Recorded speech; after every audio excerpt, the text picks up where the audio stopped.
So here we are once again. I had a lot of fun making the Every Game ranked for the Jackbox Party Pack 6. It was something of a new take on what I normally do, and it's something I'd like to do again. And it seemed you guys liked it as well, and you should definitely check out my other Jackbox video if you haven't already. But if I were to do some one-offs before moving on to another big project, what better game to cover than another Jackbox Party Pack? This time it's the most recent one as of the upload of this video, the Jackbox Party Pack 7. Once again, I sat down with some friends of mine, most of whom are returning from the last Jackbox video, and we played all 5 games included in this pack. And with that, I subsequently ranked them and will present to you my findings here today. I'd say this one, without spoiling, has a few stinkers, but some really good ones to counter. And as an added bonus, I'll include where I rank these games between both this party pack and the previous one, and maybe, just maybe, future party packs that I cover. I also have a point system that I'll use. Basically, this is how it works. The maximum number of points a game can get is depending on the total number of games currently ranked. Let's use the party pack 6 as an example, since I already ranked it. The best game from that pack, Role Models, gets 5 points since it was in first place, and that's the number of games currently ranked. Next, second place game gets the second most amount of points, Trivia Murder Party 2 with 4 points. Number 3 gets 3, fourth gets 2, and so on. So as it stands, Party Pack gets all the points, which is 5 plus 4 plus 3 plus 2 plus 1. Do the math.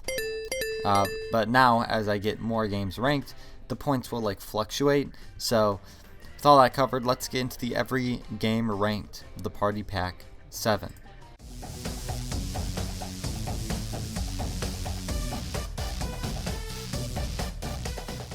Wes, you can be my sister.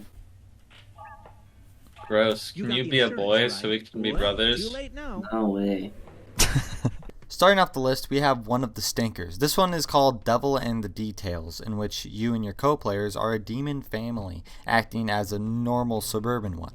You as a team will complete menial tasks together or alone for a collective family score. You get the score past that threshold there on the meter at the bottom, and you pass. But there's also personal points. These points are from tasks you complete. There are 3 different types of tasks: standard, challenge, and selfish tasks. Standard tasks are standard. Challenge tasks are special tasks that are specific to the episode you're playing. Side note, there are a total of 30 episodes, but they're basically all the same stuff, in case you care about story, which you really shouldn't. But anyway, the challenge tasks net the most points and are pretty important, so you should focus on those. The thing is though, while some challenge tasks may only need 1 person, a lot of them require at least 2, and maybe up to all players in some cases. So there needs to be a lot of coordination. Finally, there are selfish tasks. Their devilish nature. Can't believe you do this. What? I didn't. What? Who says that's me? Acting selfish fills the meter. We can see it. Matt, on I'm your- going to kill you. I don't think that. Hey, that's no way to speak to your father. These are purely for personal points, and if you couldn't tell by the name. While doing a selfish task, anyone can stop you if they notice it. But if you get away with it, you get a ton of points, and the selfish meter goes up a smidge. If you hit the max for the selfish meter, you get a huge setback minigame. Even though it's mostly a collaborative game, if you care about winning, you have to be sly and get away with those selfish tasks. Being a team player won't get you very far in terms of personal points. I'm the least selfish. Wesley, this is what we get for being team players. Bolt thrower. Bolt thrower, I'm gonna kill you after I kill Matt. What did I do? Acted selfish, and for that you're dead. He's the most Nate selfish, always though. picks the degenerate, selfish option in these games. I wish I could show you what happens on the player's devices during the game, because that's where the meat of the game resides. But you'll have to deal with this family house scenery you see here. The other thing is, I tried to find good footage for this game, but it was so hard because it's mostly this. I'm have currently no idea holding what it I'm right supposed side to up. do. You're supposed to scroll down to the Okay, link by rotating swiping left down. by It's the link centimeters. for the Admiral. People constantly talking over each other and trying to help each other out. My usual procedure in Devils in the Details is to just do solo tasks because I can focus on myself, and I usually get second or even first place depending on how many selfish tasks I may or may not get away with. But other than that, yeah, I don't like this one very much. If I'm going to rank this along with Jackbox Party Pack 6, this game easily goes to the bottom, below Dictionarium, which makes the score 20-1. Like I said, this game is a real stinker and does a little for Party Pack 7's overall score.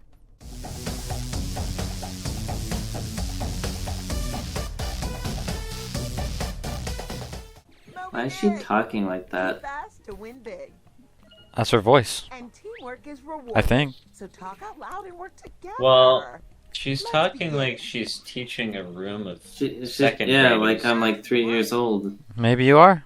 Have you taken a It's look like in the this mirror is an lately? episode of Yo Gabba Gabba.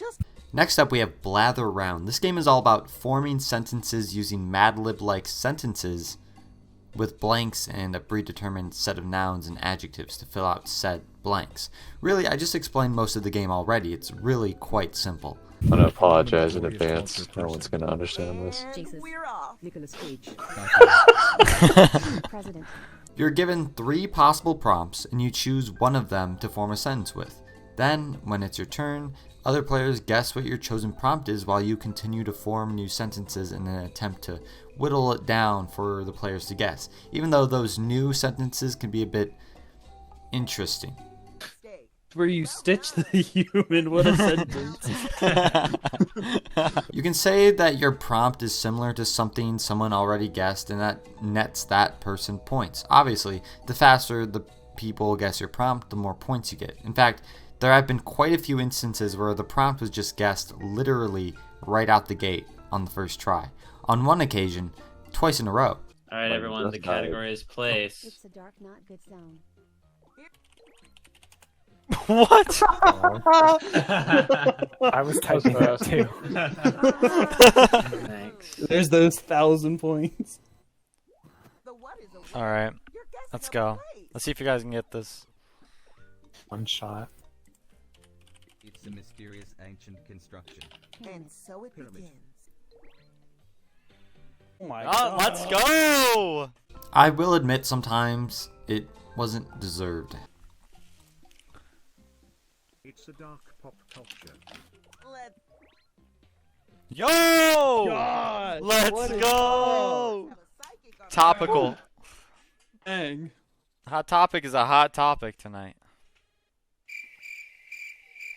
This is kind of a hit or miss for me. I don't speak for every Jackbox player on Earth, even though I really should have that right. I value interactivity in these Jackbox games above pretty much anything else. And by that, I mean interactivity between the players and me, you know? With Blather Round, you don't really talk to people much. I mean, the narrator encourages collaboration in this game, but we're all too busy entering our own guesses to take a moment and converse. Maybe it would help us guess the prompt more often, but I mean, it's not that deep, you know? Especially considering some of these prompts are very peculiar. Really? Oh. Riverdale, really? Alright. Alright. Is that the one with like the 30-year-old guys that are supposed to be high schoolers? Yes.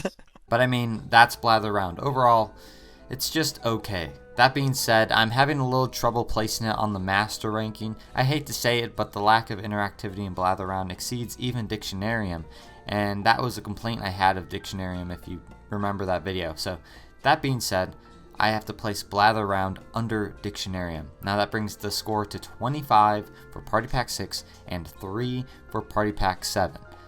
Well, Party Pack 7 is trailing by a lot, so let's see how this plays out.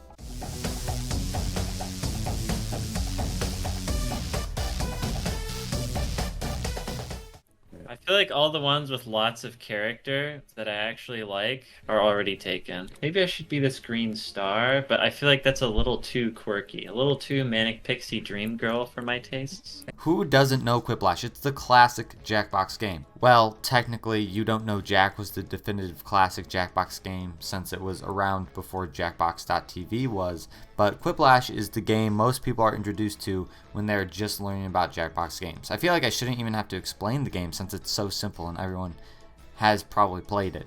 But I mean, I will anyway, just in case someone doesn't know. Spider-Man and Legos. Ah, yes. The Lego gamer YouTuber. That's Yeah. what That's makes me. him the greatest YouTuber that ever lived. That is true. Zach, he's individually ranked every character in the entire Lego Star Wars saga. I'm second only to Ray William Johnson. Yeah, he's the best. Basically, two people are given the same prompt, and they either fill in the blank or answer the question, whatever the prompt calls for. Then, the other players vote for which is the better answer to the prompt. Winner gets more points, and the loser still gets points based on how many people voted for them. If all players voted for one over the other, a Whiplash occurs, and the loser is humiliated. And I mean, that's Whiplash. It's been the same for 3 games. That is, aside from the final round. In the 3 Whiplash games, the last round provides a little twist, and that twist has been different for each installment. For Whiplash 3, the final round has you come up with 3 short responses to a prompt. These are like kind of the same thing. The one on the left gets worse with age because you can't do them. Yeah, because the less boys to game with. Oh no, that's so sad. It's a nice twist, but I wouldn't say it's the best 3rd round twist of the Whiplash games. Another thing about this version of Whiplash that I haven't really seen in the previous 2 is that some prompts even include some of the players, which adds to the goodness. The name of this player's Oh, signature yeah. dance My move. gosh, I can't wait. And now it's time for Oh the crap, favorite. Brick Step is clever. But yeah, that's Whiplash. But you guys knew that already. You see, the simplicity of Whiplash is a bit off-putting to me. It's such a classic that I've played so much, and because of that, I usually don't want to play it and would rather play the stuff that's usually exclusive to one certain party pack.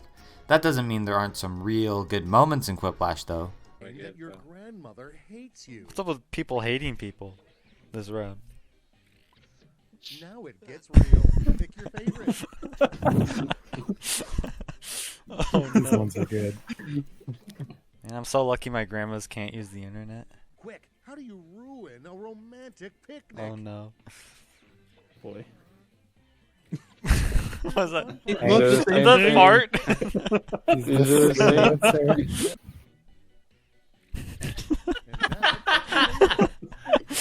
Oh my god.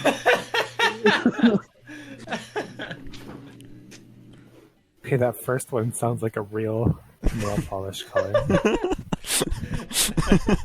That was good. It's too real. That's a hard one to come up with. Yeah. Really is. So for the overall ranking, I'm going to put it above Jokeboat because people are usually more apt to play Whiplash than Jokeboat, but Push the Button basically has Whiplash as one of its minigames within it, plus more, so Push the Button still beats it. So that brings the score to 28 points for Party Pack 6 and 8 points for Party Pack 7. Okay, Party Pack 7 better start making some big money moves to be able to catch up with Party Pack 6.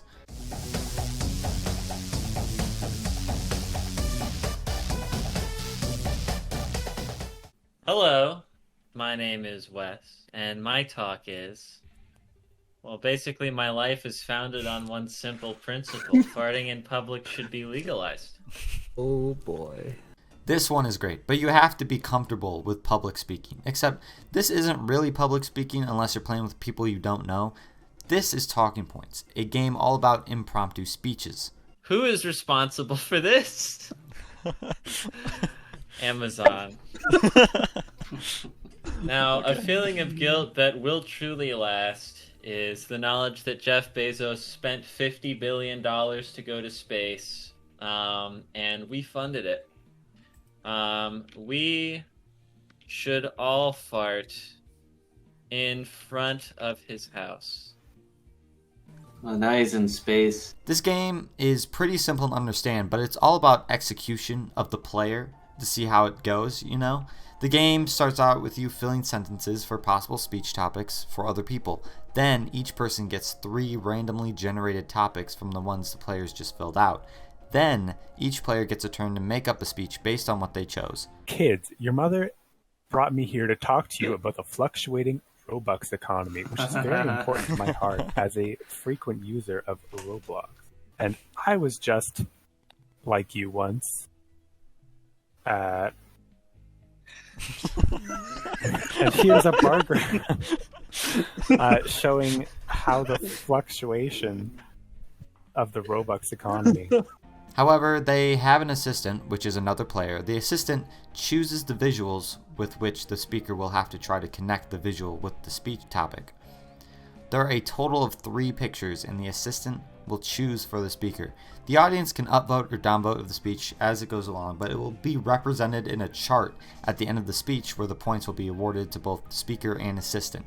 After a speech, the audience will come up with a little note that will be displayed for the recap at the end of the game, though it doesn't affect points at all. This is just, standard. It's repeated for every speaker. Each player will have one opportunity to be the assistant as well. After each speaker goes, everyone makes up an award and gives it to the player, which also gives points. Tally up all the points from both the speech and the awards given for each player, and the winner's chosen. If there's one complaint I have this game, it's the point system. Talking points doesn't need it, and the awards at the end can really screw people over. People are usually tend to give awards to the person in last place, or at least, someone not in first. While that's thoughtful, the awards give crazy points and easily bump people in last place all the way to first, which just doesn't seem right?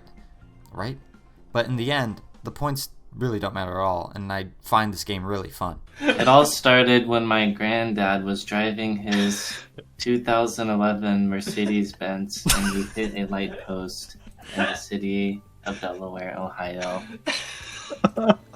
He was never quite the same on that day, but that's just what happens. I just love how the assistant can easily derail the speech at any point. Sometimes the juxtaposition of the speech and the visual displayed is just too good. Everything you know about Applebee's is dead wrong. Think about it. Applebee's is a front. Hello, my name is Captain McFluffy, aka Zack Attack, and my talk is Blood, Sweat, and Tears. My life as a freelance jetpack engineer. As you can tell, this will be a very moving and touching presentation throughout.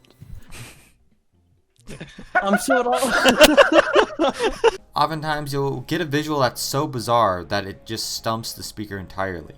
The greatest treasure in the world isn't wealth, it's how many arguments you can win on the internet, you suckers. Have you ever wondered...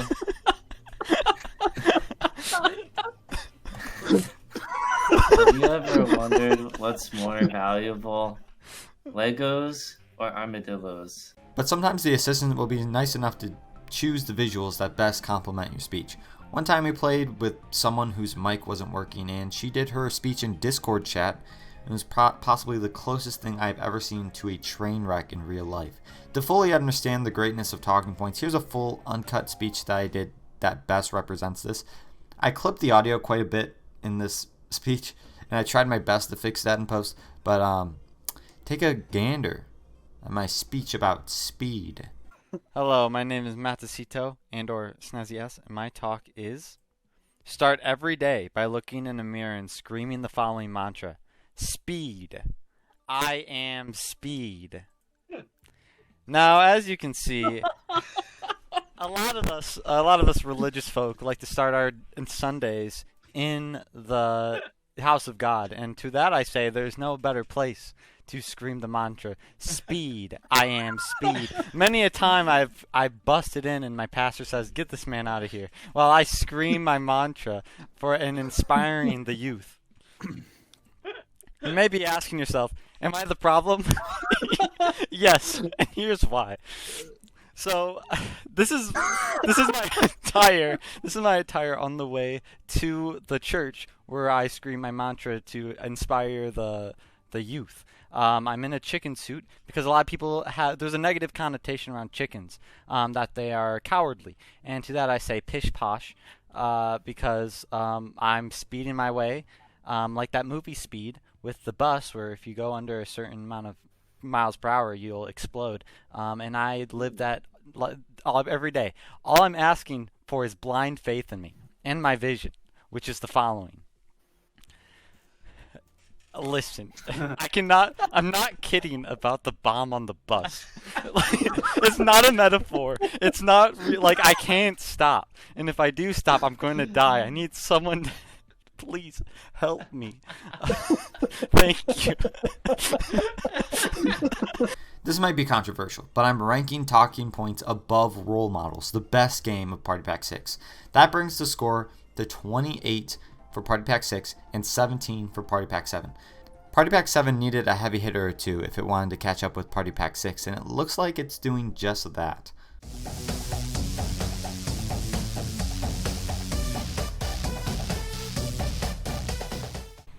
Gun Goose.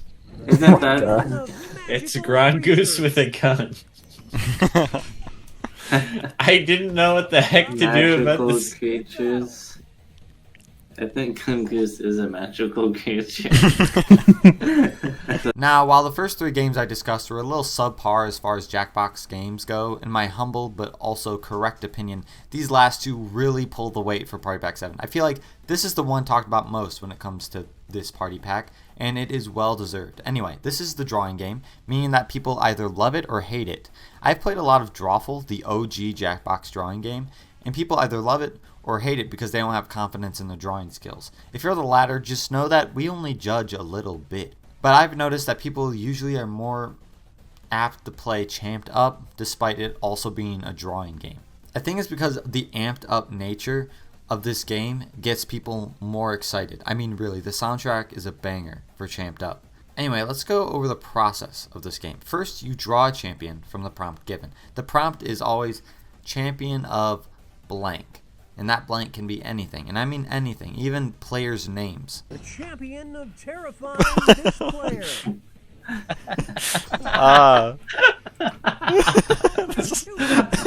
Kind scarecrow. You have 2 minutes to draw a character. You get pens and highlighters as color along with an undo button should you need it, which you probably will. Also, don't forget to give them a name. Oh man, I feel this is bad. Bad first round. Oh god. Yeah, same. 2 minutes is not enough time. Then you're shown a champion that someone else drew, but you aren't given the prompt they were given. So you draw a random champion to rival theirs. Then the 2 champions are put head to head, and the audience votes for who would win in the fight, given the prompt as context. Oh, no. Sounds pretty good. Oh god. The champion of mysterious Mysterious origins. They'll be Mike facing Tyson Oh my Kirby. god. The pickle with a gun. Brawl, who is the champion What's the name? Oh, wait. This is a really equal battle, I think. In round 2, you do the same thing with the drawing, but in the portion where you show off your creations, there's a whole second prompt that vaguely has something to do with the first prompt given for each champion. During this second prompt, you can tag out your character and use your champions from past rounds. This is work of art. Community Watch Group. What will the trainers do? Oh my god. You're telling me Mike Tyson Kirby could beat Poop King? What's even more interesting is that if you play multiple games in a row with the same people, you can carry over characters from the first game and increase the amount of champions you can choose from when tagging out. Next title. The champion of banned Twitter accounts. Okay. It's decision time. It's a whole Wait a second.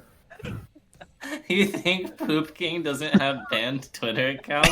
the champion of being needy. Being They're me. going Will the trainers keep their characters?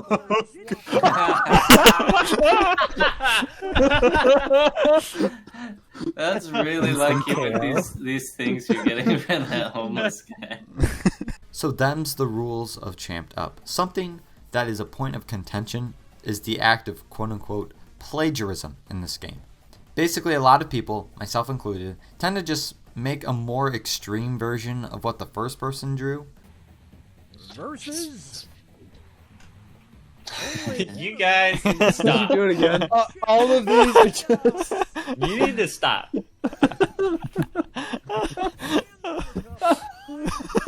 Champion of chaos. I like guys that are people put the evil version of themselves. Are you guys kidding me? No. That's so dumb. While yeah, it can be annoying sometimes, you gotta keep in mind that sometimes it just can't be helped. Like with your second drawing in a round, you aren't given the prompt and all you have to go off is what the other person drew. So when I receive a stick man wearing a red hat, what else am I going to draw aside from Minecraft Steve with a trucker stash? By the way, I was accused of plagiarism for that, which is just ludicrous. Brave warrior. Versus. They two are competing to be the champion of pity. Oh, one of these is a winner. One of these people gets no pity. Oh no! I had no idea what the category was. So sorry, Zach. Oh no! Oh my Good gosh. comparison. Oh, Oh, no. Karen just got bodied, bro. You know, I think the plagiarism argument is kind of a sham, but I do understand why it can be frustrating, especially if the plagiarist ends up winning the round. The best part of this game, though, is building up your arsenal of characters, especially when you play multiple rounds in a row. What is this? Oh my gosh! Oh my god. I do not feel serene when Poop King is sitting on my couch. He feels serene. What happened to his necklace? I don't even need to change That's it. not even fair. Oh my gosh. His belly button is so pronounced. Go, Pooper Prince, go! Your stupid poop franchise. I have like my own task force. So I just have to say, Champed Up is one of the best Jackbox games out there, and honestly, it's going to be hard to top. So with all the games ranked, that brings the final score as 27 points for Party Pack 7 and 28 points for Party Pack 6. So despite the two heavy hitters, Champed Up and Talking Points, for Party Pack 7, they barely missed the top spot for best Jackbox Party Pack so far. I guess Party Pack 7 had more consistently good games, while Party Pack 7 had hit and miss, you know? So if both of these Party Packs were on sale and you could only get one, I guess go for Party Pack 6 since it still wins, if only by 1 point. Besides, it is older and more likely to be on sale. But yeah, that's every game ranked for the Jackbox Party Pack 7. Of course, I'd like to thank my friends who assisted me in the task of playing these games, whose names are displayed right here. But until the next Jackbox video, I bid you all adieu. May you plagiarize and inevitably win your future Champed Up games.